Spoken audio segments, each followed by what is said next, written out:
इस एकेडमी की स्थापना 1949 में हुई, जब ये जरूरत महसूस हुई कि देश में एक ही जगह पर आर्मी, नेवी, एयरफोर्स की ट्रेनिंग होनी चाहिए। एक ऐसी इंटर सर्विस एकेडमी जहां उच्च शिक्षा और मिलिट्री ट्रेनिंग साथ साथ हो।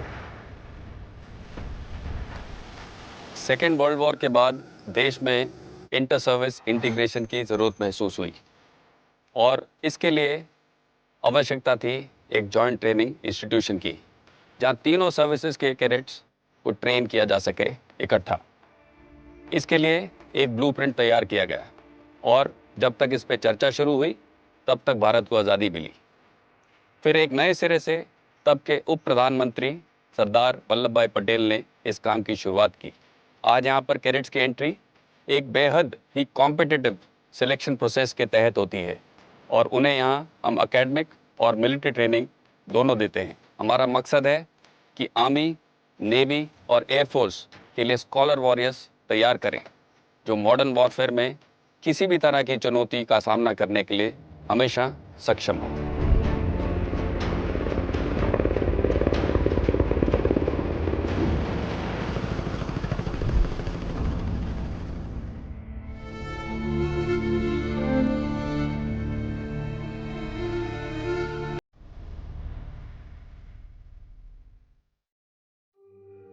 यहां पहुंचने वाले कैडेट्स की उम्र महज 16.5 से 19.5 साल के बीच की होती है। वो उम्र जिसमें मन मर्जियां चलती हैं, जो मस्त और मनमौजी है। ऐसे में कौन सी वो सोच या वजह है जो इन्हें यहाँ लाती है, जबकि इन्हें मालूम है कि यहाँ कोई ऐशो आराम वाली जिंदगी नहीं है, न ही बाहरी दुनिया के तमाम शौक। From a very young age, I had seen my father in uniform. Both my maternal and paternal grandfathers had served in the Indian Army during the 71 war. If I were to think of the one thing that made me want to join the forces today, that would definitely be discipline. I feel it is the right place for me to live and express the true traits of my character, which would be honesty, self-discipline, and dedication towards duty. But whenever I see someone in uniform in the civil world and the respect that he gets, the way he carries, his elegance, and most importantly, the lifestyle, is what motivated me, and I wanted to become the first person of my community to join the armed forces. In my childhood, whenever any aircraft used to fly over my village, people used to come outside to see that flight. So I used to think when an aircraft is getting so much respect, the person who is flying it, how much respect he would get. How do you feel today when you fly? So it cannot be expressed in words. It is exceptional. वजह चाहे जो भी हो, यहाँ तक पहुँचने की एक बात तो तय है, इनकी सोच अलग है। ये कुछ अलग करना चाहते हैं। और कुछ तो बात है कि काफी मुश्किल एंट्रेंस एग्जाम को पास करके ये यहाँ पहुंचे हैं। लेकिन यहाँ कैसे इनकी जिंदगी बदलेगी इसका पूरा अंदाजा इन्हें नहीं होता। चलिए देखते हैं। खड़गवासला, पुणे, 6 अक्टूबर 1949 को भारत के पहले प्रधानमंत्री श्री जवाहरलाल नेहरू ने राष्ट्रीय रक्षा अकेडमी की नींव यहाँ रखी। उस वक्त खड़गवासला का ये इलाका एक जंगल था, लेकिन हर लिहाज से तीनों सेनाओं की ट्रेनिंग के लिए बेहतर। यहाँ का मौसम, लोकेशन, जमीन और इलाका सभी इस एकेडमी के लिए बेहतरीन थे। धीरे धीरे खड़गवासला का शहर भी बस गया और साथ ही 7,000 एकड़ पर बनी ये अनोखी सैन्य एकेडमी भी। यहां सबसे पहले नजर जाती है त्रिशक्ति गेट पर, जिसका रास्ता सीधे पहुंचता है सूडान ब्लॉक की ओर। यहां ये सवाल जरूर उठता है कि भारतीय सेना के सैन्य एकेडमी में किसी और देश के नाम की बिल्डिंग क्यों है। इसकी भी एक कहानी है। 1941 दूसरा विश्व युद्ध, भारतीय सेना द नॉर्थ अफ्रीकन कैंपेन का हिस्सा थी। सैनिकों ने बड़ी बहादुरी से सूडान की सेना की मदद की। उनकी इसी वीरता और साहस को सम्मानित करते हुए सूडान ने तब इन्हें एक बड़ी धनराशि प्रदान की, जिससे इस इमारत का निर्माण हुआ। इस इमारत का आर्किटेक्चर सूडान और भारत दोनों के आर्किटेक्चर के मिश्रण से बना है और आज इसे एकेडमी की धड़कन कहा जाता है।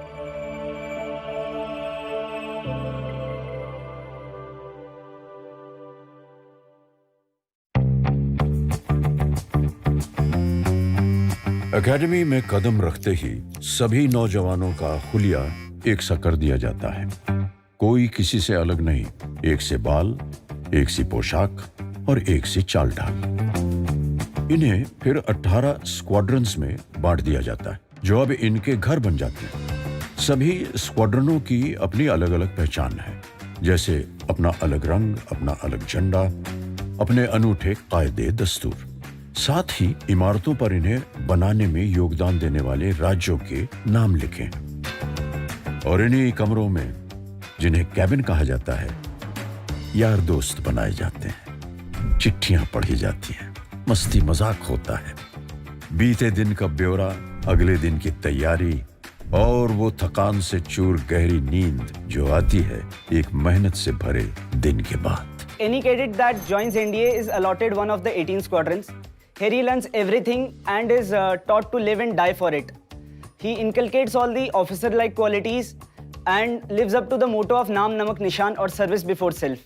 And I can proudly say that it is my home away from home.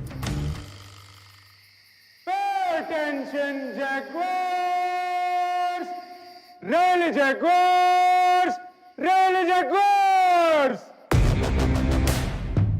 और यहां से शुरू होता है इनका एनडीए का सफर, जिसमें ट्रेनिंग की गाड़ी चलती है 4 पहियों पर। अनुशासन, समय की पाबंदी, कायदों का दायरा और ईमानदारी से सब सीखने पढ़ने की समझ।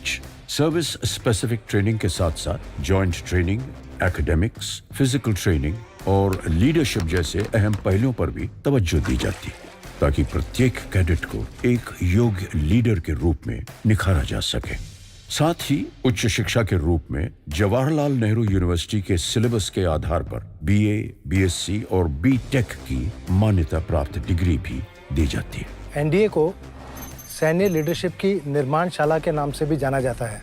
यहाँ पे चुनिंदा कैडेट्स को हमारे प्रशिक्षक बहुत ही निपुणता के साथ सक्षम लीडर्स के अंदर ढालते हैं। लीडरशिप के 3 महत्वपूर्ण पहलू होते हैं। पहला कि लीडर क्या है, दूसरा लीडर क्या जानता है और तीसरा लीडर क्या करता है।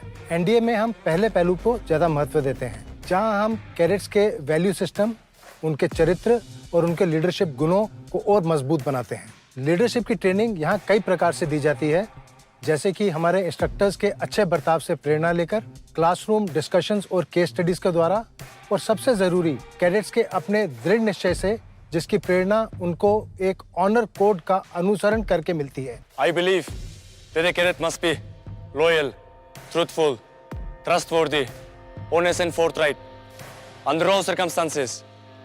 I will not lie, cheat or steal, nor will I mislead or deceive anyone. I undertake to faithfully live up to this code and to continuously encourage my comrades to do so.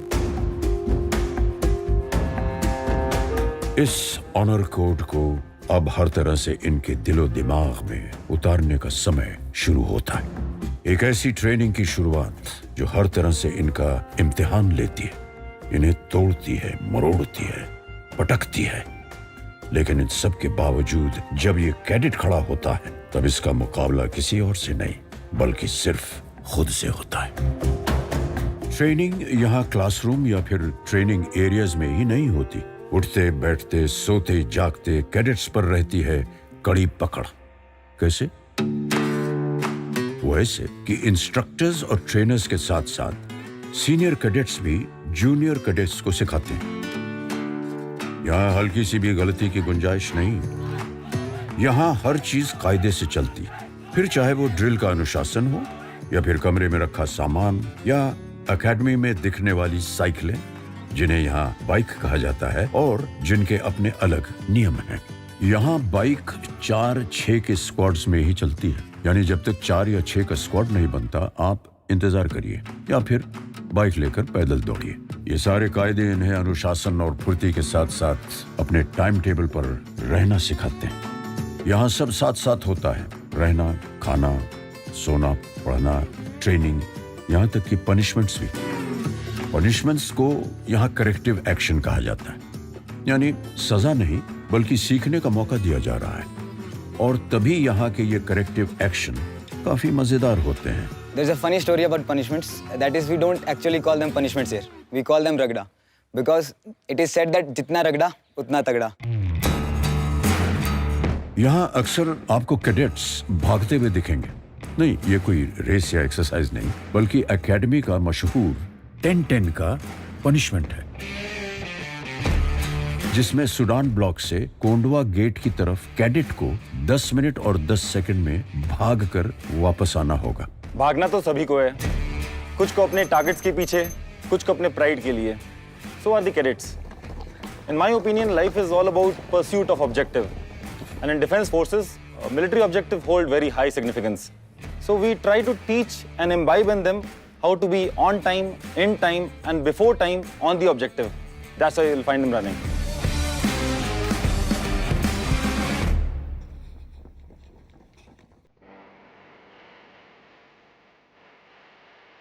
और ये वो भव्य इमारत है, the horn of plenty, यानी cadets mess. यहाँ न जाने कितने भारतीय और विदेशी मेहमानों, ऑफिसर्स और कैडेट्स के मेहमान नवाजी हुई है. यहाँ लगभग 2200 लोगों के खाने का इंतजाम एक साथ हो सकता है, और सारे कैडेट्स यहाँ एक साथ खाना खाने पहुंचते हैं. जब यहाँ कोई बड़ा जलसा या दावत होती है तो बाकायदा मिलिट्री बैंड अपनी जगह लेता है और उनकी धुन पर खाना सलीके से परोसा जाता है और मजे से खाया भी जाता है. बैंड की धुन बदली तो साथ में खाने की प्लेट भी. यहाँ एक खास प्लेट उन अपनों के लिए सजती है जो हम सबसे दूर हैं और युद्ध से वापस नहीं लौट सके. वो है कुछ मिसिंग इन एक्शन साथियों के नाम जो हमारी यादों में हमेशा रहेंगे. लेकिन हाँ, ये कैडेट्स के लिए कोई कॉलेज की कैंटीन नहीं. यहाँ सीनियर कैडेट्स बाकायदा जूनियर कैडेट्स को मेस डिकोरम और डाइनिंग टेबल एटिकेट्स की ट्रेनिंग देते हैं. कैडेट्स को हम वेल बैलेंस न्यूट्रिशनल और हाई प्रोटीन्स डाइट वाला मेनू सर्व करते हैं. क्योंकि कैडेट्स का ट्रेनिंग शेड्यूल कठिन होता है, इसलिए ज़रूरी है कि उन्हें हम कैलिफ्राइड कंटेंट्स वाली डाइट, भरपूर मात्रा में प्रोटीन्स और न्यूट्रिशन खाने का हिस्सा हो. इसी लक्ष्य के साथ हम मेनू प्लानिंग करते हैं और कैडेट्स को स्वादिष्ट, हेल्थी एवं संपूर्ण भोजन का स्वाद देते हैं. एकेडमी में आखिरी साल में इन्हें आर्मी, नेवी और एयरफोर्स की ट्रेनिंग अपने चुनाव के हिसाब से मिलती है. आर्मी कैडेट्स की ट्रेनिंग में शामिल है weapon training, map reading, field engineering और रेडियो टेलीफोनी. इन्हें लड़ाई के तमाम पैतरे भी यहाँ सिखाए जाते हैं. पेट्रोलिंग, कैमोफ्लेज और कंसीलमेंट, मतलब छुपकर दुश्मन की जानकारी कैसे जुटाई जाए या फिर दुश्मन पर अटैक, गुत्थम गुत्था की लड़ाई और साथ ही फायर एंड मूव ड्रिल की भी ट्रेनिंग दी जाती है.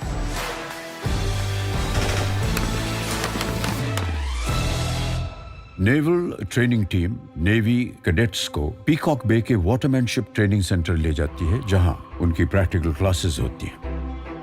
आज एकेडमी में इस तरह का इंफ्रास्ट्रक्चर खड़ा किया गया है जो कैडेट्स को असली समुद्र का अनुभव देता है. यहाँ इन्हें जनरल सीमनशिप, नेविगेशन और कोस्टल कम्युनिकेशन की ट्रेनिंग दी जाती है. The curriculum at NDA is designed to mold a cadet into a warrior who will stand tall and firm in the face of adversity.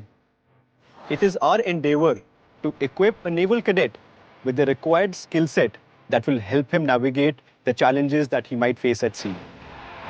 Air force training simulated aircrafts पर होती है, पहले ground पर और फिर आसमान में. यहाँ इन्हें एयरक्राफ्ट्स के पुर्जे के बारे में बताया जाता है. साथ ही एयर ट्रैफिक कंट्रोल, कम्युनिकेशंस और मौसम की अहमियत के बारे में बताया जाता है.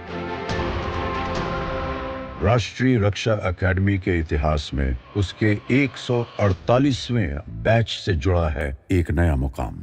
ये पहली बार है कि एनडीए में लड़कियां भी शामिल हुई हैं. इसके साथ ही भारत अब उन देशों की लिस्ट में शामिल है जहां महिलाओं को भी मिलिट्री ट्रेनिंग इस उम्र में लड़कों के ही साथ दी जा रही है. इन महिला कैडेट्स के लिए कोई ढील नहीं, वही मेहनत, वही रगड़ाई, वही सख्ती. आज अगर वो गुरूर से यूनिफॉर्म पहनती हैं तो वो सिर्फ इसलिए क्योंकि एकेडमी में उनके साथ कोई भेदभाव नहीं है. Pay attention, Damas, fall in the center lobe immediately. All Fortuna Damas, fall in the center lobe immediately. Only some people get the opportunity to wear Ashoka on their shoulders. But if you get this opportunity, it comes with great responsibility. And the responsibility increases multifold when you're part of the first batch of female cadets. We are here to trail a path for our junior courses to follow. We have to help them, teach them, guide them, but we ourselves are learning as of now. So our instructors are helping us in doing that.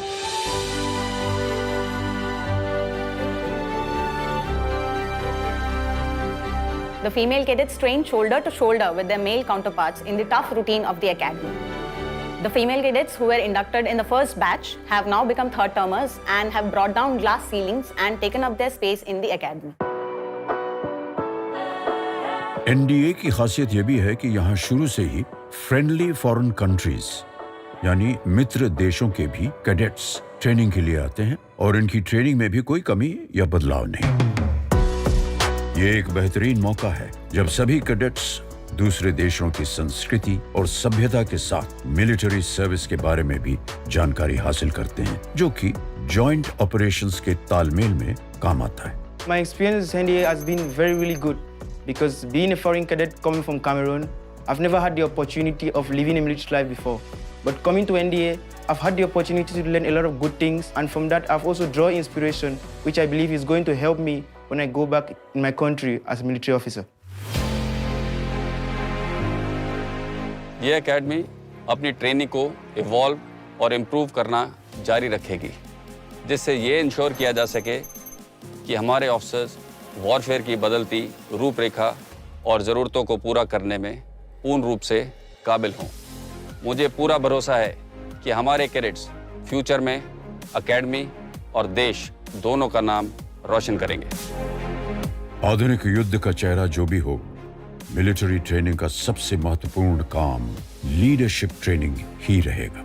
ऐसे officers को तैयार करना जो allrounder हों, फिर चाहे academics, military training या फिर खेल, जो अपनी सेना की कमान हर कीमत पर हर स्थिति में संभाल सकते हैं, सैनिकों में जोश भर सकते हैं, उनके जुनून को दिशा दे सकते हैं। और यहाँ से निकले ऑफिसर्स ने अपनी एकेडमी के लिए बहुत नाम कमाया है। देश की हिफाजत के लिए इंडो चाइना वॉर 1962, पाकिस्तान से 1965, 1971 और फिर 1999 में कारगिल की लड़ाइयां लड़ी। पीस मिशन से लेकर anti terrorism, anti insurgency operations तक इन्होंने अपने प्रदर्शन से साबित किया कि ये दुनिया के बेहतर मिलिट्री ऑफिसर्स में शामिल है। भारत का सर्वोच्च वीरता पुरस्कार परमवीर चक्र पाने वाले एनडीए के ऑफिसर रहे captain Gurbachan Singh Salaria, second lieutenant Arun Khetarpal और कैप्टन मनोज कुमार पांडे। एनडीए ने फौज को कई chief of army staff, chief of naval staff और चीफ ऑफ एयर स्टाफ दिए हैं। यही नहीं, अंतरिक्ष में जाने वाले पहले भारतीय astronaut wing commander Rakesh Sharma भी एनडीए के कैडेट रह चुके हैं। ओलंपिक में पदक जीतने वाले और फिर सरकार में मंत्री पद संभालने वाले कर्नल राज्यवर्धन सिंह राठौड़ भी एनडीए से हैं। एनडीए में ट्रेनिंग हासिल करने वाले इंजीनियर्स हर तरह से देश के निर्माण में अपना योगदान दे रहे हैं। देशभक्ति की आज यही सही परिभाषा है जिसे ये स्कॉलर वॉरियर्स जीकर दिखाते हैं। और अब आते हैं कैडेट्स के एनडीए के इस सफर के अहम इम्तिहान पर, the outdoor camp. The camp starts with an approach march wherein the cadets undergo point-to-point navigation under the supervision of DS using a compass and a GPS. The distance is approximately 15 to 18 kilometers on the map. Once the cadets reach the campsite, the cadets undergo exercise bivouac pitching or tent pitching, wherein they practice occupation of a campsite, which is conducted over a period of 4 days and is graded every day. During the culmination of the camp, we have exercise Josh Run. The cadets are tested on map reading and night navigation in the form of a long endurance run after they have undergone 4 days of continuous working under conditions of stress and strain during the camp. और ये outdoor camp अक्सर outdoor training का अंतिम पड़ाव होता है।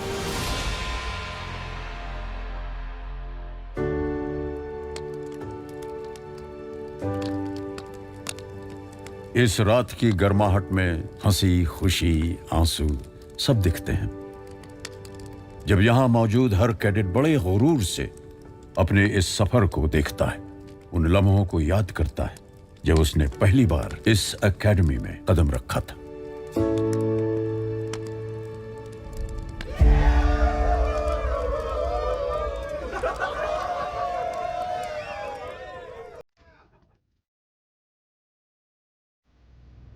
उसके बाद सिर्फ बचता है जीत का बिगुल और होती है जश्न की तैयारी, जिसमें पूरी एकेडमी शामिल होती है। जब दूर दूर से कैडेट्स के परिवार यहाँ पहुंचते हैं, ये सभी परिवार शानदार पासिंग आउट परेड देखते हैं, जहां आखिरी बार कैडेट्स के तौर पर ये नौजवान मार्च पास्ट करते हैं। और इस अंतिम पग के उस पार शुरू होने वाले सफर को लेकर कोई शक या सवाल नहीं होता। अब ये कुछ भी कर सकते हैं। फिर जंग चाहे जिंदगी की हो या फिर फौज की, उसे जीतने का मादा रखते हैं।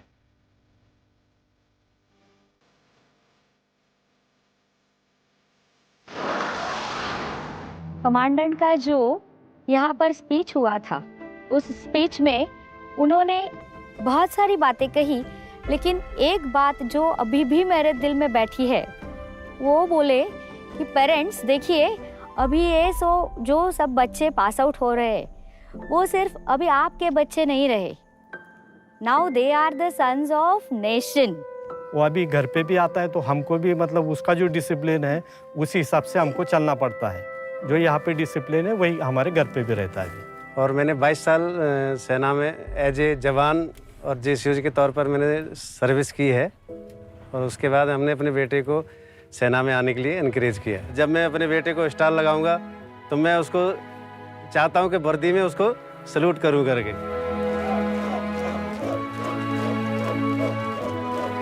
खुद पर ये भरोसा इनकी चाल ढाल और आंखों में साफ दिखता है। ये वो दिन है जो ये अपनी जिंदगी में कभी नहीं भूल पाएंगे।